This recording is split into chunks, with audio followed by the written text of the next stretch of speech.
Imagine acordar em uma manhã comum e, de repente, descobrir que toda a sua vida acabou de ser destruída por um crime que você não cometeu, um assassinato brutal, pistas ignoradas, provas escondidas e um suspeito perfeito. Não porque fosse culpado, mas porque era conveniente. Eu não fiz isso. Desculpa o que você disse, eu não fiz isso. Quando Deus incute em você uma coisa que deve ser feita, geralmente é uma coisa para a qual você não está nem preparado nem qualificado, mas às vezes são dadas oportunidades de fazer coisas fora da nossa zona de conforto e não devemos ter medo.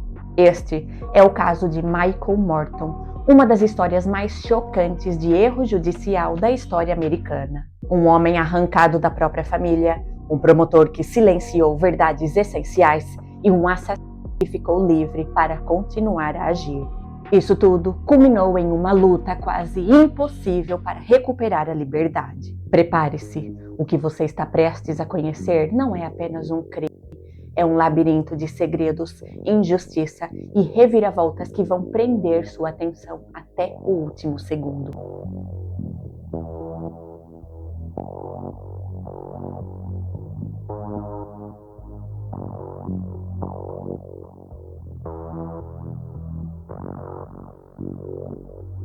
Parte da razão pela qual John Raleigh se tornou advogado foi por ter lido O Sol é para Todos, um livro de Harper Lee que conta uma história sobre inocência e justiça, hipocrisia e heroísmo, tradição e transformação.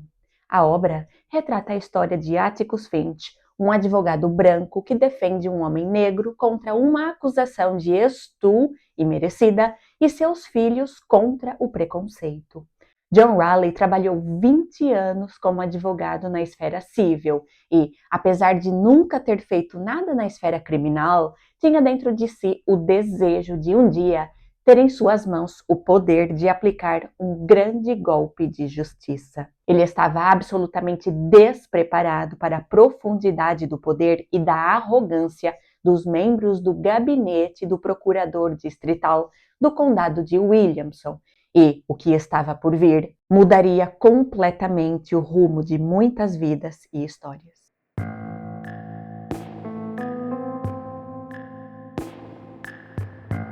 O dia 12 de agosto de 1986 começou com uma alegria especial no ar. Aquele era o aniversário de 33 anos de Michael Morton. Michael Morton era um homem comum do Texas que trabalhava como gerente em um supermercado e levava uma vida tranquila e estável ao lado de sua família. Ele era conhecido como um marido e pai dedicado, casado com Christine Morton, com quem teve um filho chamado Eric. Michael e Christine se conheceram durante a década de 1970, quando ambos viviam em Austin, Texas, e o seu relacionamento rapidamente evoluiu, marcado por uma forte ligação afetiva e pelo desejo de construir uma família juntos.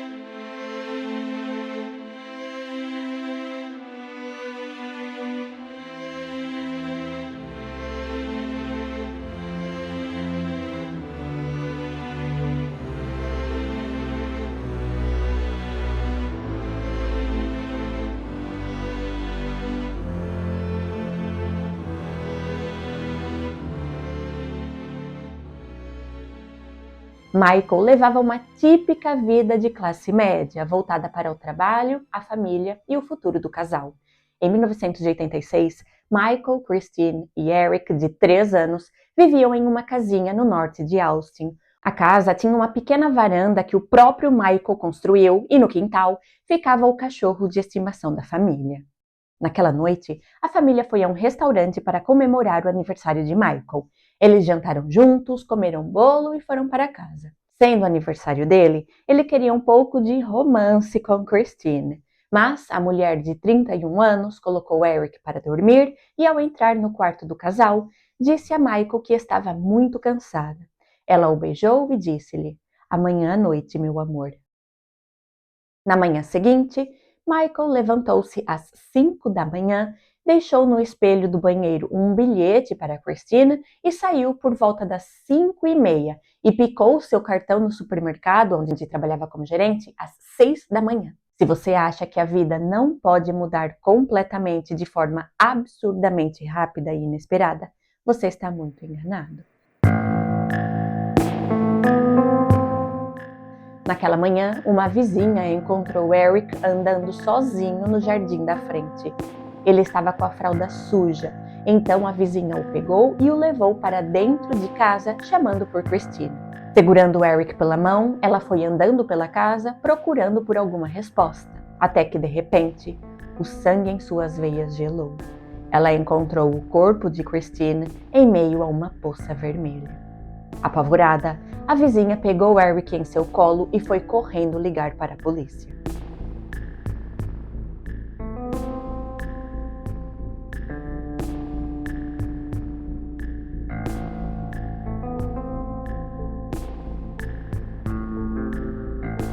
Dentro de poucos minutos, os primeiros oficiais chegaram ao local.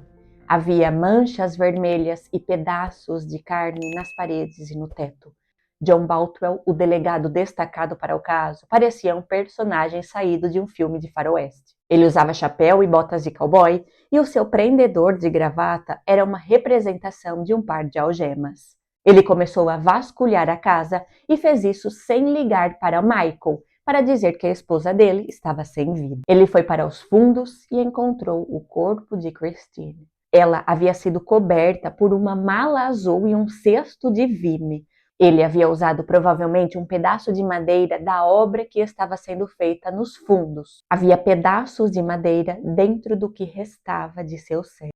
O médico legista determinou que ela estava deitada de costas e fora atingida 9 ou 10 vezes, mas que provavelmente já estava sem vida após o segundo, se não o primeiro golpe. Na casa não havia sinais de entrada forçada e aparentemente nada de valor havia sido levado. No espelho do banheiro, o xerife encontrou algo que chamou sua atenção. O bilhete que Michael deixou para Christine, onde ele dizia: "Christine, eu não queria brigar com você, mas você me deixou sem o nosso momento íntimo no meu aniversário. Nos vemos hoje à noite. Eu te amo." Enquanto isso, Michael Morton chegou à creche para buscar Eric. Ele foi recebido por uma das funcionárias, que lhe perguntou o que ele foi ali fazer, pois Christine não tinha levado Eric à creche naquele dia. Ao ouvir esse relato, Michael foi até o telefone mais próximo e ligou para casa para ver o que estava acontecendo. O homem de 34 anos entrou em estado de choque quando, do outro lado da linha, quem atendeu o telefone foi o xerife, que lhe disse: "Você tem que voltar para casa agora." De regresso à casa, o mundo de Michael desabou quando ele foi informado sobre o que aconteceu com sua esposa Christine. Ainda assim, ele respondeu a todas as perguntas e disse-lhes que não tinha nenhum envolvimento no ocorrido. Ele saiu super cedo quando Christine e Eric ainda estavam dormindo e passou o dia todo no trabalho. De acordo com seu irmão, a primeira vez que ele viu Michael depois do assassinato foi no funeral. Ele era uma pessoa diferente. Todos eram. A família ficou totalmente diferente após o ocorrido com Christine. Aquela era uma família que se despedaçou. Uma parte deles havia morrido.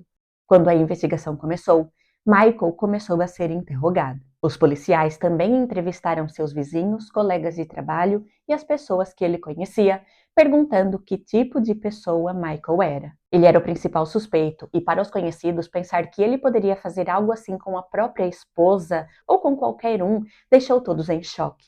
E então, o pesadelo foi para outro nível. Pouco depois do funeral de Christine, Michael ouviu a campainha de sua casa. Ele pegou seu filho Eric e eles foram até a porta juntos. Era o delegado e vários policiais. À força, eles tiraram Eric de seus braços e o algemaram. Michael olhou para trás e viu Eric estendendo a mão, gritando: "Papai, papai!" O garotinho de 3 anos, que tinha acabado de perder a mãe, agora estava perdendo o pai. Tudo aconteceu de forma muito rápida. Logo depois do funeral, ele foi preso e menos de 6 meses depois, o caso foi a julgamento. Isso é muito rápido para um julgamento de assassinato. Michael Morton procurou e conseguiu bons advogados. Ele estava se sentindo massacrado pela situação em que estava, e há quem diga que ele não tinha uma personalidade forte para se impor, mas eu também acho possível que ele estava destroçado e sem forças para lutar, ou então sequer conseguia processar tudo aquilo que estava acontecendo. Pois bem, Michael era o único suspeito que a polícia tinha e a única coisa que ele tinha a dizer em sua defesa era: eu não fiz isso. Outra pessoa é culpada, mas eu não sei quem. Ele apresentava-se como um homem muito bem vestido e articulado, mas não particularmente emotivo por natureza. Um pouco rígido às vezes, mas muito controlado. O seu advogado confessou que no período que antecedeu ao julgamento, ele próprio ficou um pouco indeciso se Michael havia ou não cometido o crime. Ele foi enviado a Georgetown para pegar as fotos do caso e foi quando ele viu as fotos da cena do crime pela primeira vez. O tribunal onde ocorreu o julgamento era enorme no antigo prédio do Tribunal do Condado de Williamson e tinha uma atmosfera sulista, antiga, com assentos longos do tipo banco de igreja e corrimão de madeira. O promotor era o procurador distrital eleito, chamado Ken Anderson, que era um promotor muito sarcástico, agressivo e inteligente. Ele foi muito perspicaz jogando com as emoções do caso. Ele era meticuloso e estava muito bem preparado. O distrito colocou sua melhor equipe nesse julgamento e a principal estratégia que eles usaram, em grande parte, foi destruir o caráter de Michael. O enredo, essencialmente, era de um casamento infeliz, do qual ele queria fugir, até que naquela noite ele perdeu a paciência e tentou acobertar tudo.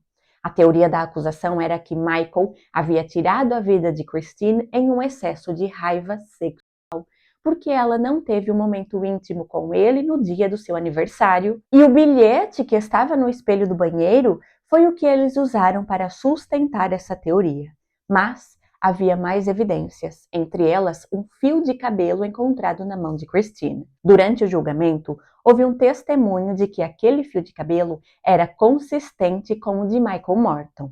De fato, o testemunho afirmou que o fio era microscopicamente semelhante a um pelo pubiano de Michael Morton. Havia também uma mancha na cama e a acusação chamou uma testemunha para afirmar que aquela era uma mancha pura, contendo apenas células masculinas, afirmando que o fluido em questão era sêmen. O promotor pediu ao médico legista responsável por realizar a autópsia no corpo de Christine para dar um parecer sobre a hora da morte. De acordo com o conteúdo estomacal da vítima, analisando a taxa de digestão, o médico legista afirmou que Christine perdeu a vida um pouco antes de Michael sair para o trabalho. E a única defesa de Michael era: não fui eu e eu não sei quem foi, eu estava no trabalho. A única teoria da defesa era que aquele foi um ato realizado por algum maníaco, ou seja, eles afirmavam que na comunidade havia alguém que simplesmente poderia entrar em uma casa e tirar a vida de uma pessoa. A defesa de Michael achava que, do ponto de vista emocional, ele não era a melhor das testemunhas. O marido em prantos e aos soluços teria causado um impacto maior. Porém, eles estavam confiantes na absolvição, pois viram que a acusação não tinha provas o suficiente para uma condenação. Além disso, possivelmente havia uma testemunha ocular. O pequeno Eric esteve o tempo todo na casa e provavelmente viu o que aconteceu com a mãe. Quando sua avó o questionou, ele disse que sim, ele viu quem fez aquilo com a mamãe. Quando ela lhe perguntou quem tinha sido, ele disse que era um monstro. A avó lhe perguntou diretamente se não tinha sido o papai, e Eric respondeu que não. Ele descreveu a cena em detalhes e completou dizendo que o papai não estava em casa. Ao interrogarem os vizinhos dos Mortons, a polícia foi informada de que um homem vinha estacionando repetidamente uma van verde na rua atrás da casa da família, e depois ele seguia a pé em direção a uma área arborizada próxima. Registros policiais também indicavam que o cartão de crédito desaparecido de Christine Morton possivelmente havia sido recuperado em uma joalheria em San Antonio, Texas, e que um policial afirmou poder identificar a pessoa que tentou usar o cartão. Segundo os advogados de defesa de Michael Morton, nenhuma dessas evidências foi entregue a eles durante o julgamento. Quando os advogados de defesa souberam que a promotoria não pretendia chamar o sargento Dan Woods, o principal investigador do caso, para depor, suspeitaram que a acusação poderia estar ocultando provas. A defesa levou essa preocupação ao juiz do caso, que ordenou que a promotoria entregasse todos os relatórios do sargento Woods para que ele pudesse realizar uma análise completa. As provas relacionadas ao relato ocular de Eric, a van verde e o cartão de crédito de Christine não estavam entre os documentos entregues ao juiz. A promotoria não apresentou testemunhas nem evidências físicas que ligassem Michael Morton ao ocorrido, mas sustentou a hipótese de que ele teria espiado Christine até a morte, porque ela se recusou a ter relações íntimas com ele em seu aniversário. E a defesa não estava a contar com o que estava por vir. A promotoria esperou até a refutação do argumento final, quando já era tarde demais para a defesa dizer algo em resposta. E, diante do juiz, do júri, da mídia, da família de Michael e Christine, o promotor afirmou que sentiu que depois que Michael tirou brutalmente a vida de Christine, ele pegou em sua mão morta e a colocou sobre seu corpo. Ele então fez coisas que eu aqui não vou descrever em respeito aos envolvidos e a Christine. Mas, segundo ele, foi assim que a mancha de sêmen ficou depositada no colchão. Esse foi um golpe extremamente baixo, mas o promotor não parou por aí. A seguir, ele mostrou fotos coloridas da cena e do sangue espalhado por toda parte e disse: "Não deixem esse monstro escapar. Não estaremos seguros se ele ficar solto." O júri saiu para deliberar e não demorou muito tempo para voltar com o veredito. Eles acreditavam ter a comprovação científica da hora da morte pela análise do conteúdo estomacal. E Michael Morton foi considerado culpado.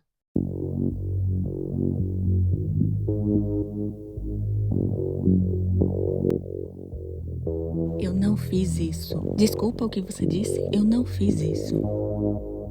Ele foi condenado a cumprir uma pena de prisão perpétua. Eu não fiz isso, eu não poderia fazer isso, ele afirmava. O promotor público disse que a prisão perpétua era boa demais para ele e que ele deveria ter recebido a pena capital. O promotor disse em entrevista que depois de um tempo foi doentio ver Michael Morton chorar. Parecia que ele chorava só por ele mesmo e mais ninguém. E assim, o caso de Christine Marie Kirkpatrick Morton, de 31 anos, foi encerrado, com seu marido preso, humilhado e condenado a cumprir uma pena de prisão perpétua. Mas essa história estava apenas começando. Na manhã de 13 de janeiro de 1988, Deborah Baker, de 32 anos, não apareceu para trabalhar. Como esse era um comportamento completamente atípico, ela jamais faltaria sem dar explicação, o seu empregador ficou preocupado e procurou sua mãe, pedindo que tentasse contactá-la. A mulher foi então até a casa da filha e chamou por Deborah insistentemente. Como não obteve resposta, ela usou a chave que tinha para entrar e foi até o quarto principal. Nesse momento, ela fez uma descoberta terrível. Ali estava Deborah, sem vida.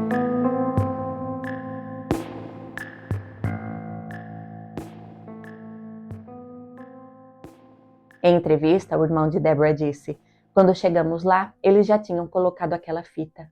Eu passei por baixo e fui correndo em direção à casa. E eu só me lembro da polícia me parando e dizendo: 'Você não pode entrar, quem é você?' Minha irmã foi encontrada pronada na cama e havia nas cenas indício de um ato violento. O corpo de Deborah havia sido coberto, até mesmo a sua cabeça foi coberta com um travesseiro. Havia muitas semelhanças com o caso de Christine Morton. Deborah foi atingida várias vezes na cabeça. Todos os golpes foram de natureza fatal, com força suficiente para fraturar o crânio. O objeto utilizado era provavelmente algo fino, linear e muito pesado. Aquela era uma cena horripilante. Nas mãos de Deborah havia outros ferimentos defensivos que indicavam que ela havia tentado lutar contra o invasor. Os investigadores se questionaram se tudo aquilo havia sido feito por alguém próximo a ela, pois o grau de violência do ato parecia pessoal. A posição na qual ela foi encontrada sugeria uma agressão sexual. Durante a necrópsia, não foi localizado em seu corpo nenhum fluido seminal. Deborah era divorciada e morava com seus 2 filhos, mas naquela noite em particular estava sozinha. No interior da residência, as caixas de joias estavam abertas, mas não parecia que qualquer coisa tinha sido levada. Havia também uma toalha azul jogada no chão do banheiro, o que sugeria que o invasor podia ter se limpado ou tomado banho. Em busca de evidências, os analistas que processaram a cena usaram um aspirador de pó, com o qual eles recolheram diversos fios de cabelo do edredom e dos lençóis que estavam na cama. Apesar das joias não terem sido levadas, as únicas coisas que faltavam na casa de Deborah, também chamada de Debbie, eram um videocassete, algum dinheiro que ela tinha em sua bolsa e algumas roupas que provavelmente foram usadas para embrulhar o videocassete. Sua filha, Caitlin Baker, disse: "A minha mãe morreu em 13 de janeiro de 88 e 3 dias depois foi o meu aniversário de 4 anos. Eu passei a viver com a minha avó. Eu não sei muito sobre ela, sobre a minha mãe, eu só sei o que os outros me contaram, mas eu passei toda a minha vida vivendo as histórias de outras pessoas. Debbie era uma mulher trabalhadora, que tinha a personalidade de irmã mais velha e cuidava de todos. Ela não se recusava a trabalhar duro para atingir seus objetivos, e em janeiro de 88 ela estava trabalhando com imóveis, mais especificamente na administração de propriedades. Debbie Baker era bastante ocupada. Tinha o trabalho, que exigia muito dela, e também 2 filhos pequenos. A sua irmã disse que era comum ir à casa de Debbie ao fim do dia, e naquela noite não foi diferente.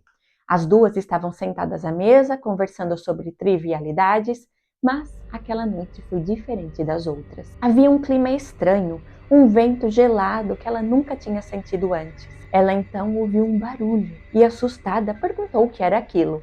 Ao que Debbie respondeu que era uma vidraça quebrada, que ela havia posto um saco plástico no lugar do vidro por causa da frente fria e que o barulho que ela ouviu devia provavelmente vir dali.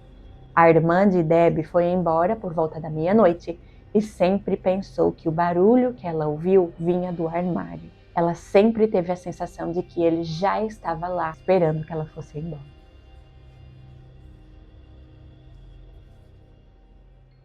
Bem no início, os investigadores disseram aos familiares de Debbie que precisavam que todos eles fossem à delegacia para dar depoimento. Eles entrevistaram cada pessoa separadamente e queriam saber mais sobre ela, perguntando se eles conheciam alguém que tivesse alguma coisa contra ela e que a quisesse machucar. Eles também começaram a fazer muitas perguntas sobre o ex-marido, Phil.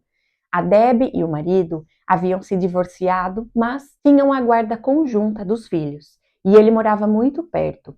Os policiais queriam saber se Phil era violento e como ficou a relação deles após o divórcio, ao que familiares responderam que eles tiveram muitos problemas financeiros e, após anos de separação, seguiram caminhos separados. Mais da metade dos feminicídios nos Estados Unidos são resultado de relacionamento com familiares ou namorados, e no caso de Debbie, logo no início da investigação, os investigadores se concentraram em seu ex-marido, Phil. Eles o interrogaram e fizeram questão de ser muito minuciosos ao longo das entrevistas. Durante o interrogatório, eles tentavam imaginar cenários e como ele poderia estar dentro da casa dela.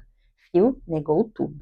Durante a perícia realizada na casa, foram encontradas 15 impressões digitais de Phil no quarto principal e também no banheiro. Diante desse achado, os investigadores passaram a acreditar na possibilidade de que Phil havia tirado a vida de Debbie porque queria a guarda total das crianças.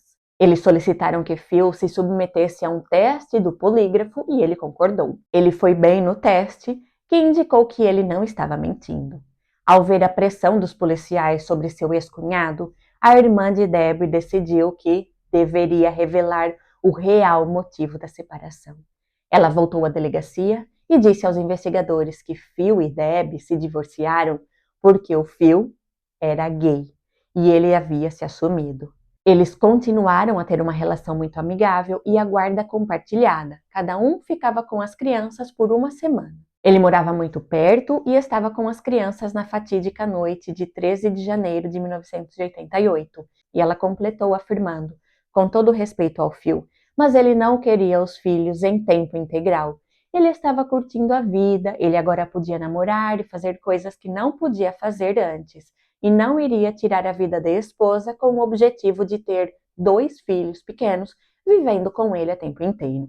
Debbie não tinha inimigos, nunca irritava as pessoas, era amiga de todos e nunca se soube de que alguém tenha dito alguma coisa ruim sobre ela. E as pessoas não diziam isso para que ela fosse lembrada como uma santa. Era assim que ela era.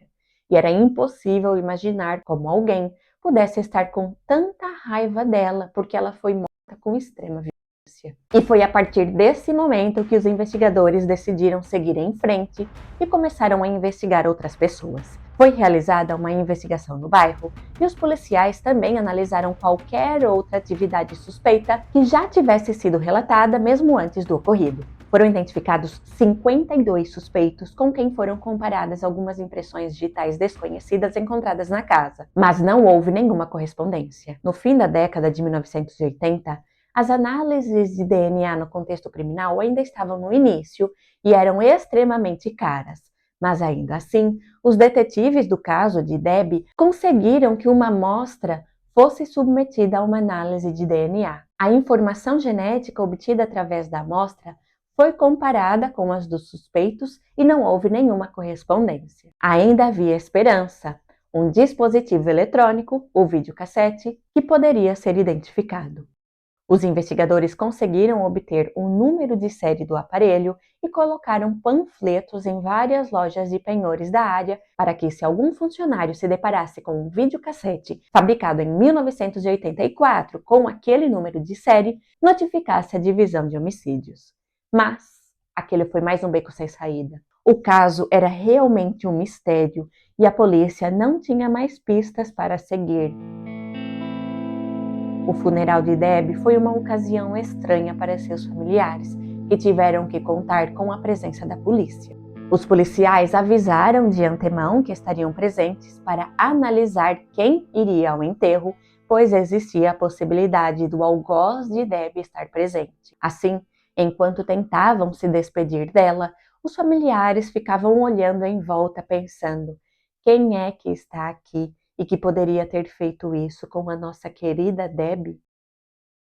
Com o passar do tempo, nenhuma pista sólida foi encontrada e o caso acabou sendo arquivado.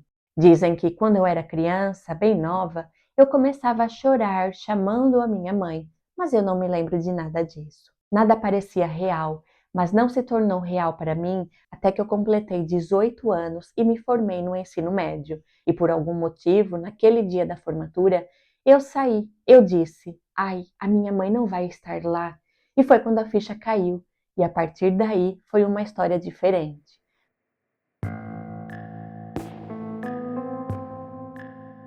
Michael Morton estava na prisão havia 14 anos. Ele apelou sua condenação diversas vezes e perdeu recurso após recurso, até que sua sorte pareceu começar a mudar. Através de seu advogado, que nunca deixou de lutar por ele, em 2002, o Projeto Inocência descobriu seu caso. O Projeto Inocência é um grupo de advogados que conta com brilhantes profissionais que estavam entre os primeiros a considerar a nova tecnologia de DNA que estava revolucionando a ciência. O principal objetivo do Projeto Inocência é libertar inocentes que foram condenados injustamente. Quando o Projeto Inocência de Nova York ligou para John Raleigh e lhe pediu para assumir o caso, ele levou 1 minuto para assimilar o que estava acontecendo. Ele questionou: vocês estão ligando para o número certo? Ele nunca tinha participado em um caso criminal e, de acordo com ele próprio, ele era o advogado do Texas menos qualificado para aceitar um caso de assassinato desse nível. Mas o Projeto Inocência respondeu que sim, eles queriam ele. John Raleigh tinha experiência com negligência médica e seria muito útil na análise do conteúdo estomacal, e foi o que levou a esse caso. Uma vez envolvido, ele começou a analisar todas as evidências apresentadas no julgamento. Uma das primeiras coisas que o impressionou foi o bilhete que Michael deixou para Christine. Ele pensou: espera aí, se eu fosse tirar a vida da minha esposa, a última coisa que eu faria seria deixar um bilhete chamando a atenção para uma discussão que eu tive com ela na noite anterior. Aquilo simplesmente não fazia sentido. Ao ler o arquivo do processo, ele não encontrou nenhuma prova real de culpa, nenhuma testemunha e não havia testemunho de qualquer tipo de violência. Além disso, não foram usados métodos padronizados para estabelecer o intervalo pós-mortem, como rigor mortis ou análise do fígado. O único método usado para determinar a hora de morte foi a análise do conteúdo estomacal. John Raleigh estava determinado a fazer o que fosse preciso para que Michael Morton tivesse a chance de ir a um novo julgamento, pois em 1986 ele não teve um julgamento justo e a investigação não foi totalmente completa. Para tal, ele foi até o leste do Texas falar com Michael Morton pessoalmente.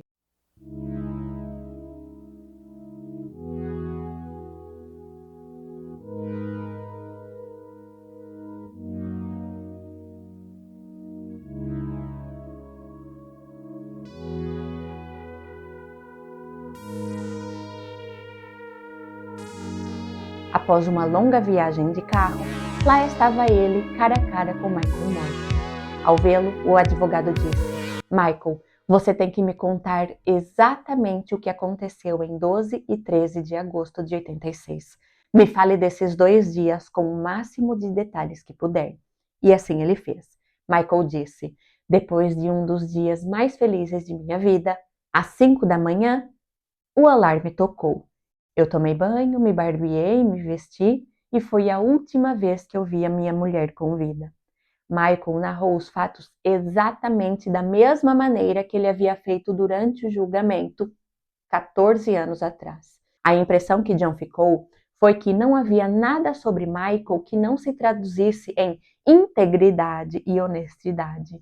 Michael fez uma confissão sobre seu primeiro contato com John Raleigh. Ele disse: em um dado momento, o John pediu licença para ir ao banheiro e deixou a jaqueta dele dobrada sobre a mesa. Eu precisei de toda a força de vontade que eu tinha para não estender a mão e tocar nela, porque ela parecia muito macia e confortável. Parecia muito boa, confortável. Após conhecer Michael, John ficou seguro de que ele era mesmo inocente. Isso levava a constatar que havia um homem inocente na prisão, pagando por um crime que não cometeu. E, além disso, talvez havia um assassino brutal à solta, possivelmente tirando a vida de outras mulheres, assim como tinha feito com Christine. Quando John voltou para casa naquela noite, a sua família logo notou que ele estava empolgado e dava para ver que era uma empolgação com um nível de intensidade diferente. Ele disse que ia mergulhar naquele caso de cabeça, pois tinha acabado de conhecer um homem inocente que estava na prisão há quase 15 anos e que tinha perdido tudo. Ele disse: eu tenho que tirar Michael da prisão. Sua esposa respondeu: ok, então faça isso. A esposa de John decidiu ajudá-lo. Ela começou pesquisando sobre o condado de Williamson e descobriu que o trabalho de seu marido, além de não ser fácil, poderia ser perigoso. Existia uma forte conexão familiar e política naquele condado havia décadas. John não iria conseguir a cooperação daquelas pessoas porque ele prejudicaria a imagem de seus mentores, seus amigos, seus colegas, e eles com certeza iriam proteger uns aos outros. A esposa de John alertou dizendo: John, não se deixe enganar por esses caras, eles não vão ser legais com você.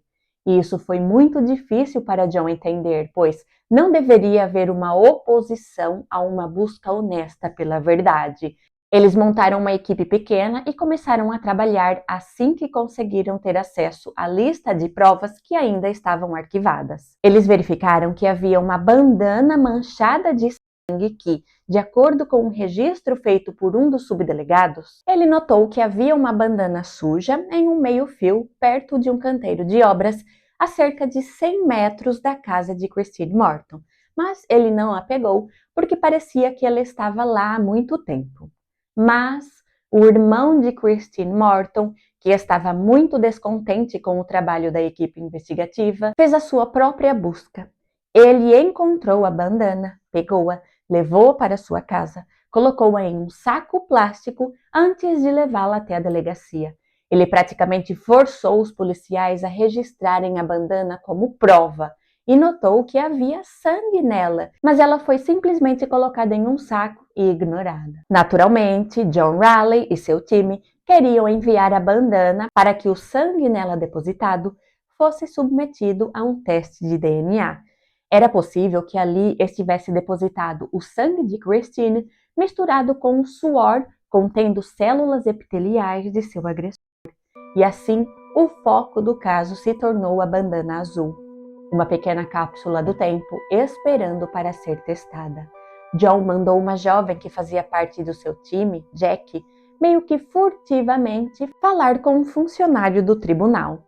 Ela procurou a senhora mais simpática que conseguiu encontrar e perguntou se podia, por favor, ver as provas do caso. Ela disse que só iria dar uma olhadinha. Eles tinham acabado de se mudar para um novo edifício e tudo estava relativamente desorganizado, mas a senhora simpática a levou para o porão e apontou para um canto, dizendo: provavelmente ela está ali.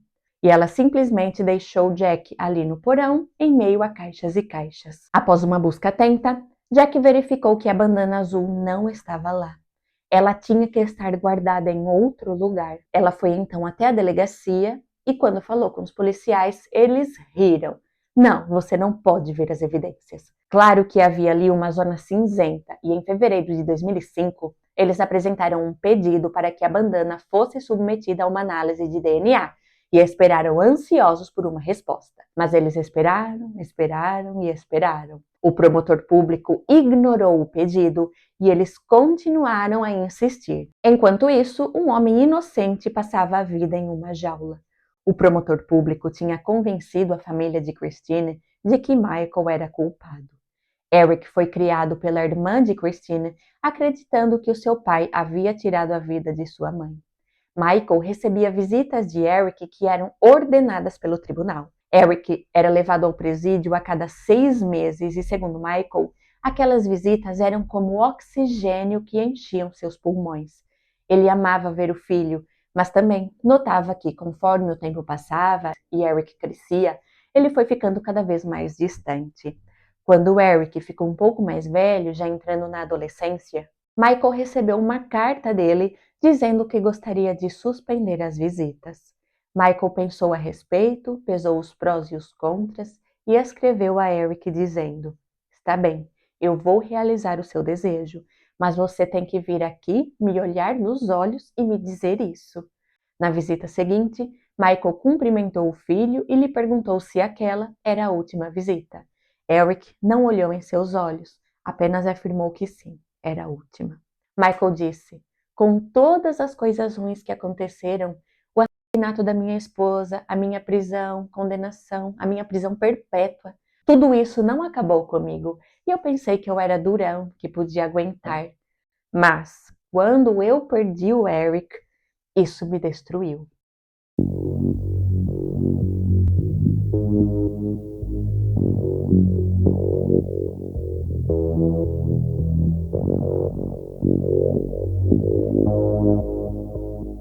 O pai de John Raleigh era um promotor aposentado e ele sugeriu que John ligasse para o promotor público e tentasse conversar com ele. E assim John fez. Ele ligou para John Bradley, que tinha sido promotor do ano do Texas e era um homem muito poderoso. Assim, John Raleigh começou a tentar convencer o promotor público, John Bradley, para que a bandana azul fosse submetida a um teste de DNA. Um teste que poderia revelar que Ken Anderson, o promotor inicial do caso, mentor de Bradley e agora juiz, tinha cometido um erro muito grave, mandando um homem inocente para a prisão e deixando um assassino em liberdade. John Raleigh tentou falar com o promotor de forma amigável, dizendo: tudo o que queremos saber é a verdade e nada de ruim pode vir de buscar a verdade. Se o Michael for mesmo culpado, nós vamos descobrir que ele está onde deveria estar. E se ele for inocente, isso significa que pode haver um monstro à solta tirando a vida de outras pessoas. Você não quer descobrir? E Bradley respondeu, dizendo que fazer o teste turvaria as águas. E John Raleigh, inocente, não tinha mesmo ideia do que ele queria dizer com isso. Ele disse: Sr. Bradley, a verdade esclarece, e a batalha começou. A esposa de John fez uma analogia que o assombrou. Ela disse: é como se houvesse uma tela dividida. De um lado está o Michael, sozinho em uma jaula, e do outro estamos eu e você, John. Nós educamos os nossos filhos e os estamos vendo crescer, fazendo atividades escolares com eles, reuniões dos escoteiros, e eles vão para o ensino fundamental, ensino médio, vão para a faculdade, e enquanto nós vivemos isso tudo, o Michael está lá, sentado dentro de uma cela. John ficou com essa imagem gravada na cabeça, que o motivava a lutar. Ele sabia que não podia desistir, não podia abandonar Michael. Em 7 de março de 2008, houve a primeira audiência, o que aconteceu mais de 3 anos depois da moção ter sido apresentada. John viu aquela audiência como uma oportunidade de fazer um registro sobre o que estava acontecendo, e ele disse: meritíssimo, há uma bandana manchada de sangue que foi encontrada na cena do crime. Essa bandana pode conter o sangue da vítima, Christine Morton, mas também pode conter células epiteliais, saliva e suor, que podem conter o DNA do assassino. Ela nunca foi submetida a testes de DNA e não há mal nenhum em fazermos o teste. Acreditamos que estamos buscando a verdade e não entendemos por que o Estado está resistindo a isso. Eles lutaram contra nós a cada passo do caminho. Se não houver DNA suficiente para fazer qualquer coisa, pelo menos saberemos que tentamos. Obrigado, juiz. E o juiz não aceitou. Ele não aceitou porque John Bradley não queria que ele aceitasse. John Bradley sequer falou durante a audiência. Já estava tudo resolvido. Naquela mesma semana, John Raleigh e Kelly, sua esposa, estavam sentados à mesa. Ela estava lendo o jornal de Houston e, de repente, não conseguiu acreditar no que os seus olhos estavam lendo. Ela viu a notícia de que Rick Perry tinha acabado de atribuir um lugar na Comissão de Ciência Forense a John Bradley. E John Bradley não apenas foi colocado na Comissão de Ciência Forense, lhe fora instituído o cargo de presidente. O homem que não permitia que um teste de DNA fosse realizado em uma evidência crucial, agora era o chefe das perícias do Texas. Nesse momento ficou claro o emaranhado político que havia ali. Havia um jogo de poder e jogo com as vidas das pessoas. Em meio a toda essa confusão, John tinha poucos casos civis e começou a enfrentar dificuldades financeiras. Ele foi confrontado com a tentação real de manter o foco em um trabalho que lhe pagasse, através do qual ele pudesse ganhar dinheiro para sustentar a sua família e não gastar tanto tempo com aquele caso pro bono, no qual enfrentava estruturas de poder e nada dava certo, nada de bom estava acontecendo. Essa foi a sua grande tentação, desistir. Ele foi em busca de uma resposta.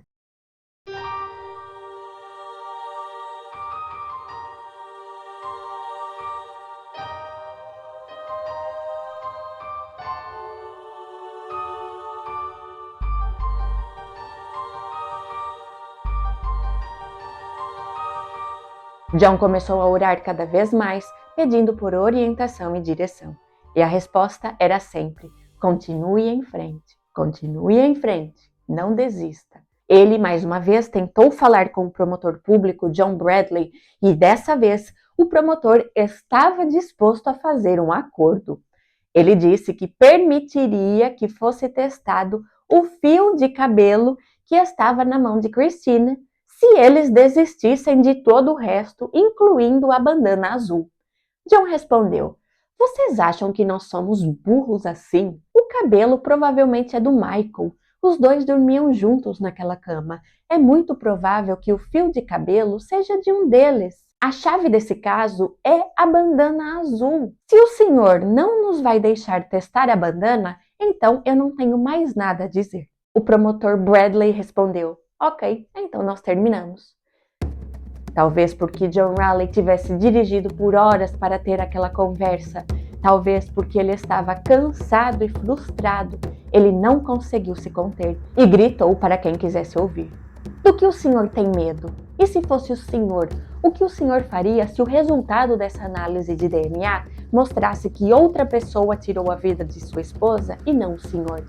Eu não quero dar uma lição de moral aqui a ninguém, mas Eu aguento a verdade.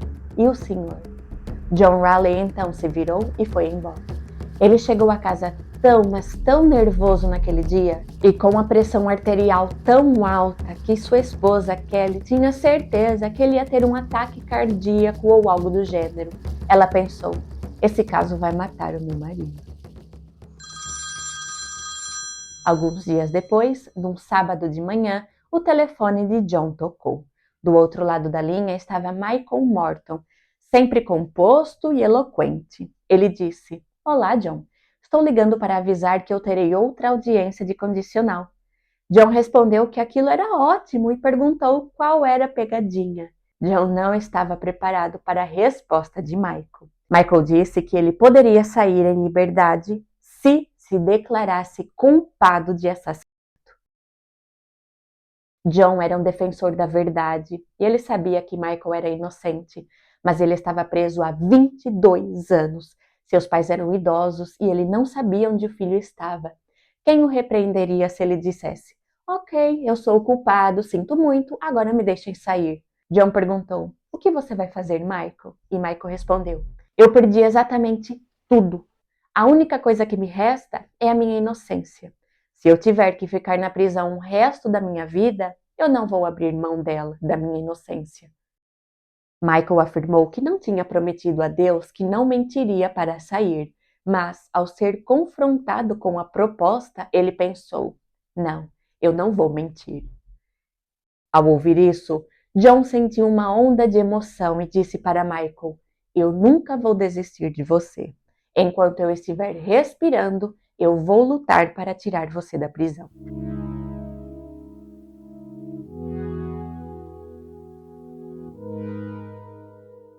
John estava se preparando para ir a uma audiência contra John Bradley. Ele ligou para o pastor da igreja que frequentava e disse: Eu acho que eu não tenho chance. Seu pastor respondeu: Deus está cuidando disso. Momentos depois, ele ligou de volta a John, contando que havia dezenas de pessoas que iam orar por ele no início da audiência. Tudo estava organizado. Ele disse: John, essa é a coisa mais importante que você fará como advogado. Aquela luta vinha sendo travada há 6 anos. Eles já tinham ido ao Tribunal Federal uma vez e ao Tribunal de Segunda Instância 2 vezes. Então, John e sua coadvogada do Projeto Inocência compareceram ao terceiro tribunal da segunda instância para apresentar a argumentação oral para solicitar a análise de DNA da bandana azul. Aquele era um tribunal conservador, mas também muito inteligente e imparcial. Para os advogados foi revigorante ver o caso sendo apresentado a novos olhos. E eu disse, essa bandana ensanguentada era tudo sobre o caso. E não havia base legal que pudesse negar o teste da bandana ensanguentada, qualquer que seja. Eles fizeram a pergunta que todo mundo parecia fazer. E se, por acaso, o teste de DNA for contra o seu cliente? E eu disse, só há uma maneira de descobrir. Faça o teste. Enquanto a deliberação estava pendente, John Bradley foi à imprensa dar uma entrevista. Ele disse que se o teste de DNA apresentasse um resultado inconclusivo, Michael Morton confessaria a culpa. Então, agora ele concordava com o teste de DNA. E afirmar antecipadamente que Michael Morton concordaria em confessar a culpa se os resultados do DNA fossem inconclusivos? O Michael nunca disse isso. Ele estava brincando com a vida das pessoas em seu jogo de poder. Apesar dos esforços do promotor Bradley, o tribunal de segunda instância decidiu que sim, o Projeto Inocência poderia realizar o teste de DNA na bandana azul.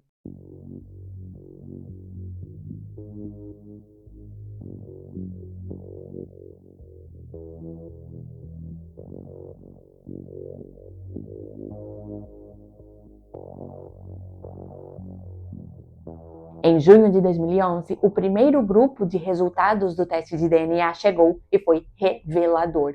Muito importante, os testes não foram inconclusivos como o procurador Bradley esperava que fosse. Com o avançar do desenvolvimento de novas metodologias de análise, incluindo reagentes, equipamentos e softwares, por exemplo, As técnicas empregadas nas análises de DNA estão cada vez mais sensíveis, tornando possível a obtenção de informação genética a partir de quantidades exíguas de DNA, assim como ferramentas e cálculos que permitem interpretar misturas complexas. Relativamente à bandana azul, através da análise genética, foi verificado que o sangue encontrado na bandana era de Christine Morton. Mas o perfil genético de Christine não foi o único encontrado ali. Havia um contribuinte minoritário, um perfil genético masculino, provavelmente obtido de células epiteliais. E aquele perfil genético masculino não era de Michael Morton. John Raleigh ficou exultante. Ele ligou para Michael na prisão e lhe revelou que haviam encontrado um perfil genético masculino desconhecido na bandana. Michael gritou, saltou, chorou. John lhe explicou que eles ainda não tinham um nome, mas aquele era um grande avanço. Semanas depois, chegou o momento de inserir o perfil genético masculino no CODIS para ver se ele correspondia ao de um criminoso conhecido.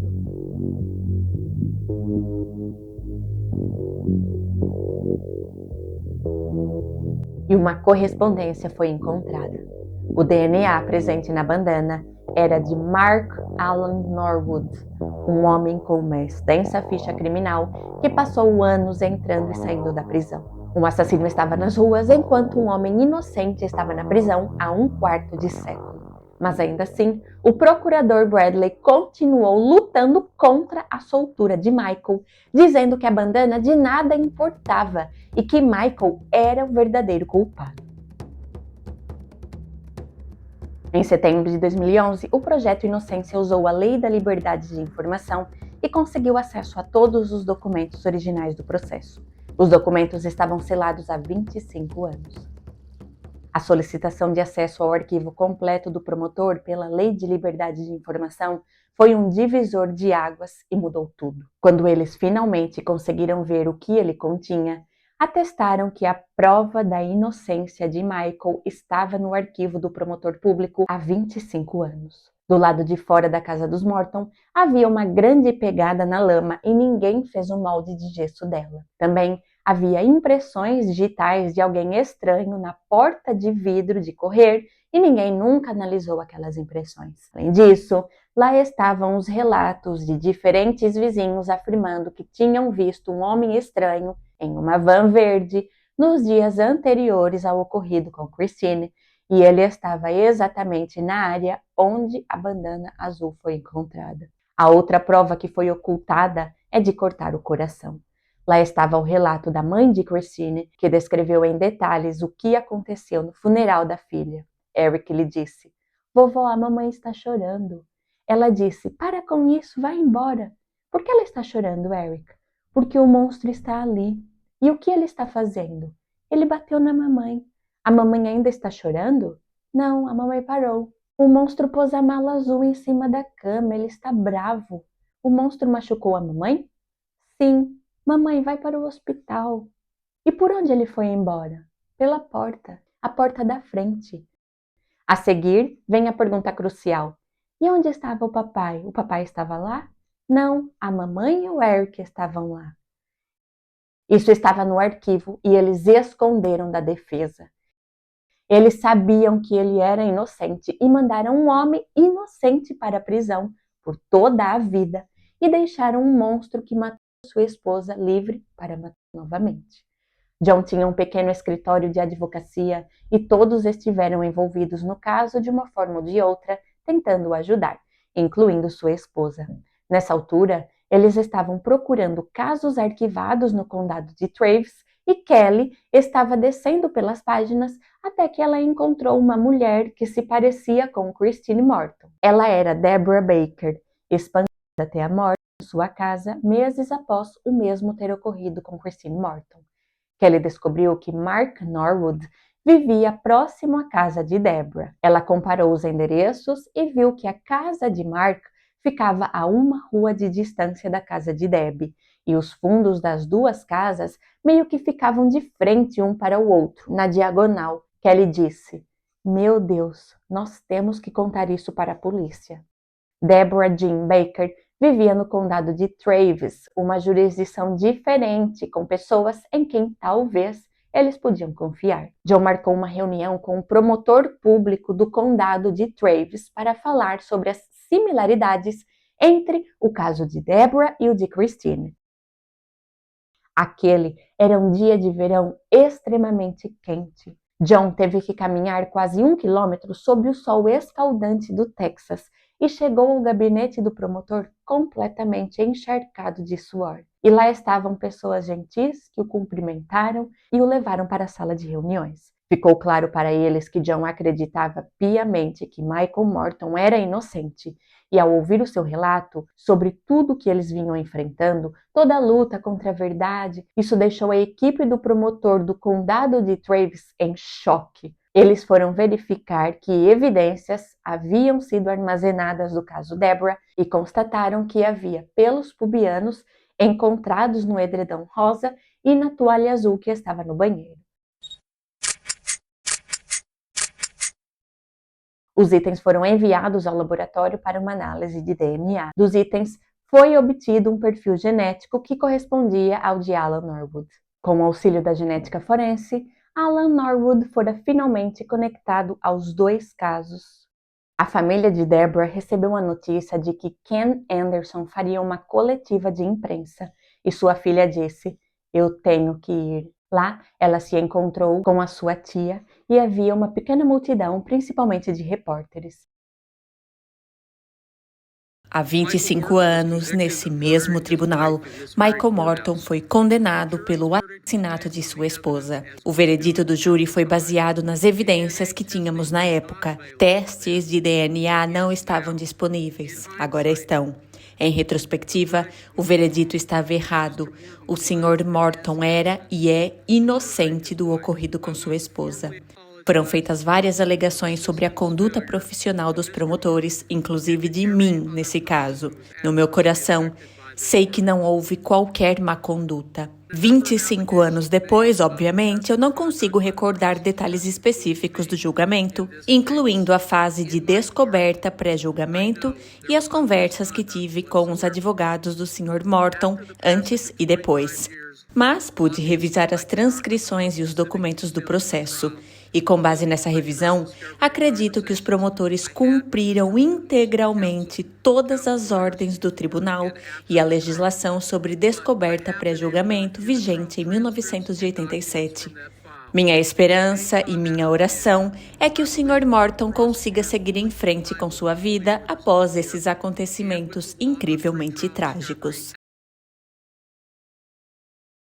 Bem, com o benefício do retrospecto, obviamente isso não teria acontecido. Não tínhamos testes de DNA e eu não estou muito certo do que poderíamos ter feito.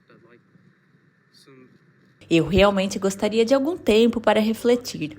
Gostaria que policiais experientes analisassem o arquivo para ver o que eles sugeririam. Ele esteve na sala de depoimentos e eu queria falar com ele. Acho que ele também queria falar comigo.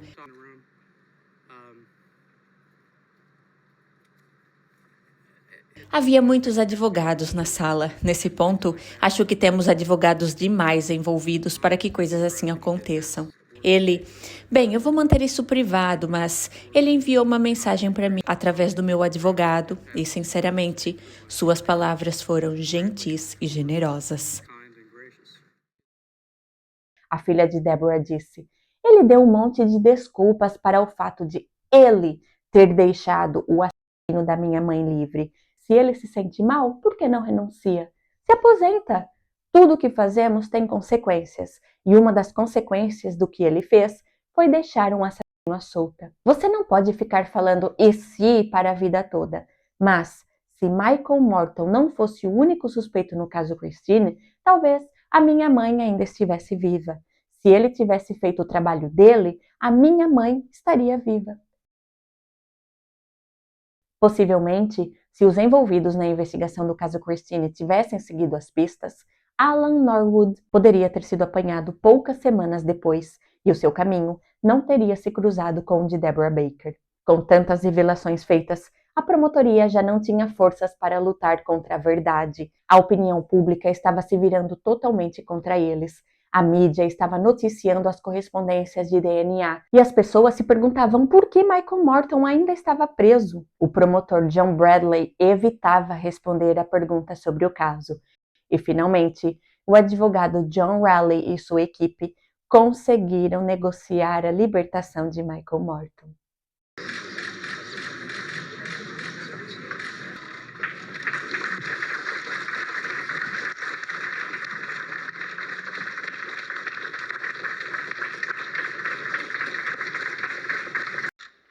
Eu agradeço.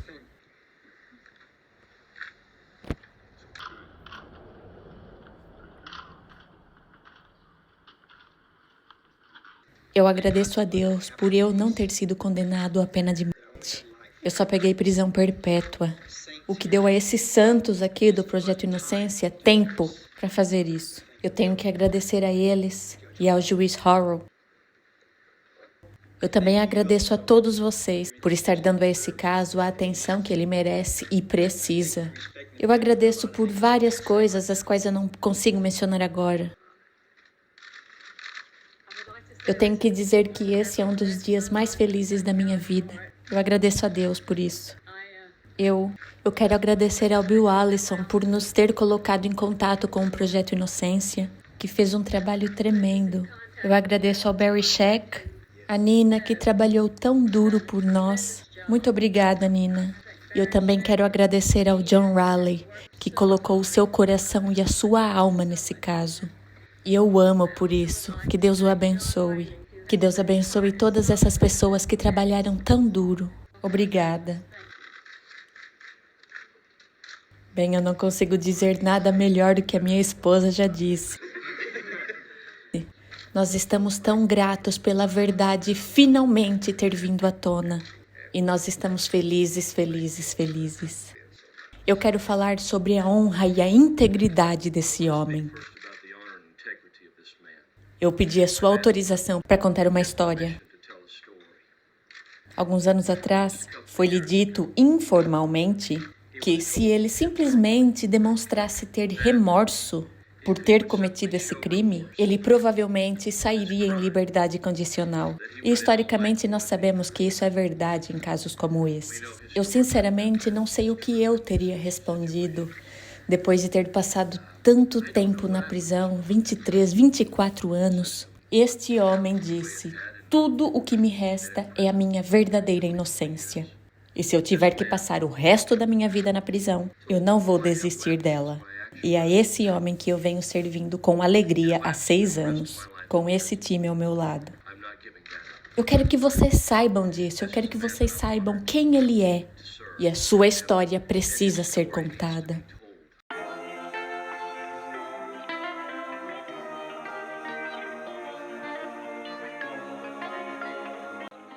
Eu não fiz isso. Desculpa o que você disse, eu não fiz isso.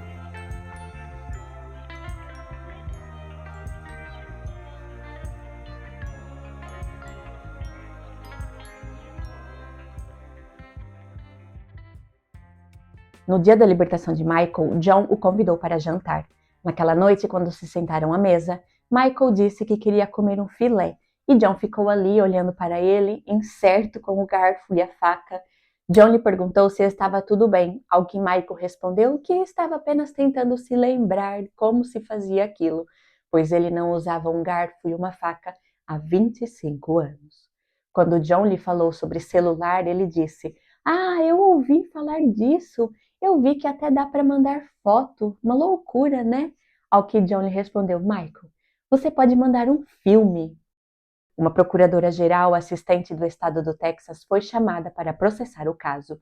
Havia a investigação sobre o assassinato de Christine e, além disso, a constatação de que havia outro assassinato, o de Deborah Baker, e não se sabia se o caso de Deborah iria a julgamento. Houve quem argumentasse que bastava o julgamento do caso Christine. Mais um julgamento seria um gasto de dinheiro dos contribuintes. Mas a filha de Deborah insistiu. Ela queria que sua mãe tivesse sua própria história. John Raleigh disse que não vê muita maldade em sua vida, mas quando Norwood entrou no tribunal, ele percebeu: é assim, essa é a característica, esse é o mal.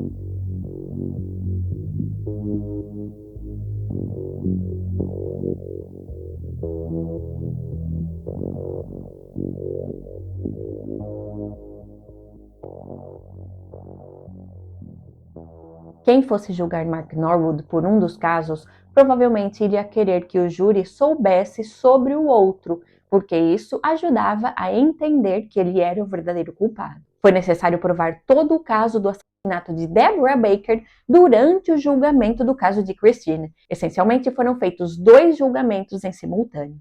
As semelhanças entre os 2 casos eram impressionantes. Deborah Baker e Christine tinham a mesma idade, ambas estavam na cama e ambas dormiam em camas de água, o que era muito curioso.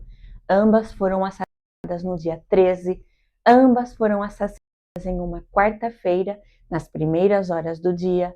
Nas 2 casas foram encontradas evidências que mostravam que um criminoso havia assaltado uma cerca nos fundos. As 2 foram atingidas por um objeto contundente na cabeça várias vezes. As 2 tiveram itens empilhados em cima da cabeça, depois de estarem sem vida, como se o culpado quisesse esconder o rosto delas. Nas 2 casas havia joias valiosas à vista de todos que não foram levadas. As semelhanças eram tantas, mas a mais importante de todas era o DNA. O perfil genético de Norwood foi encontrado nas 2 cenas. À luz das evidências, a verdade veio à tona e Mark Norwood foi considerado culpado de todas as acusações. Ele foi condenado a cumprir 2 penas de prisão perpétua. Levou 25 anos para o arco do universo moral se curvar em direção à justiça. O reencontro entre Michael e Eric aconteceu na casa do advogado John Raleigh. Michael viu que os seus sapatos e o de Eric eram extremamente iguais, e eles estavam usando jeans novos, e o jeito que mexiam a cabeça, o modo de andar, tudo era igual. Houve o mais longo dos silêncios e então um aperto de mão que logo se transformou em um abraço. Foi como uma fusão, eles se conectaram, foi natural. E Michael disse, filho. Eric respondeu, pai. E por um instante, John Raleigh teve um vislumbre de como o paraíso deve ser.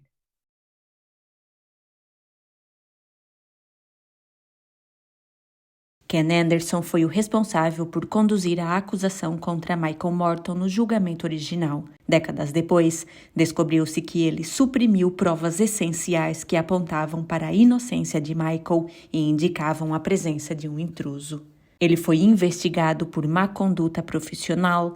Em 2013, foi considerado culpado por desacato ao tribunal pela ocultação de provas, cumpriu 5 anos de prisão, renunciou ao cargo de juiz, perdeu sua licença para advogar e sua reputação profissional ficou permanentemente marcada.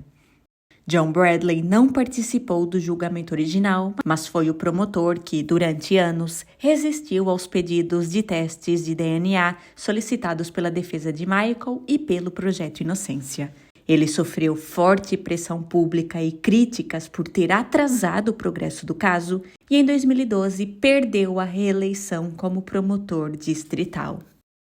Mark Alan Norwood, o verdadeiro culpado por tirar a vida de Christine Morton em 1986 e Deborah Baker em 1988, permaneceu livre durante décadas enquanto Michael Morton estava preso. Ele foi preso graças à genética forense, que, através do DNA, conseguiu conectá-lo aos 2 casos. Em 2013, ele foi condenado por ter tirado a vida de Christine Morton. Posteriormente, ele também foi condenado pelo ocorrido com Deborah Baker. Atualmente, ele cumpre sua pena de prisão perpétua. Michael Morton ficou preso por quase 25 anos por um crime que não cometeu. Depois de sua libertação, ele recebeu uma indenização do estado do Texas, teve papel fundamental na aprovação da lei Michael Morton, que obriga promotores a disponibilizarem todas as provas à defesa, escreveu um livro sobre a sua experiência e tornou-se ativista pela reforma da justiça criminal. Eu espero que você tenha gostado do caso de hoje. Caso tenha gostado, peço que deixe aqui o seu like. Compartilhe esse vídeo com pelo menos um amigo que você acha que também vai se interessar pelo assunto. Eu te vejo aqui no próximo vídeo. Um beijinho e até lá!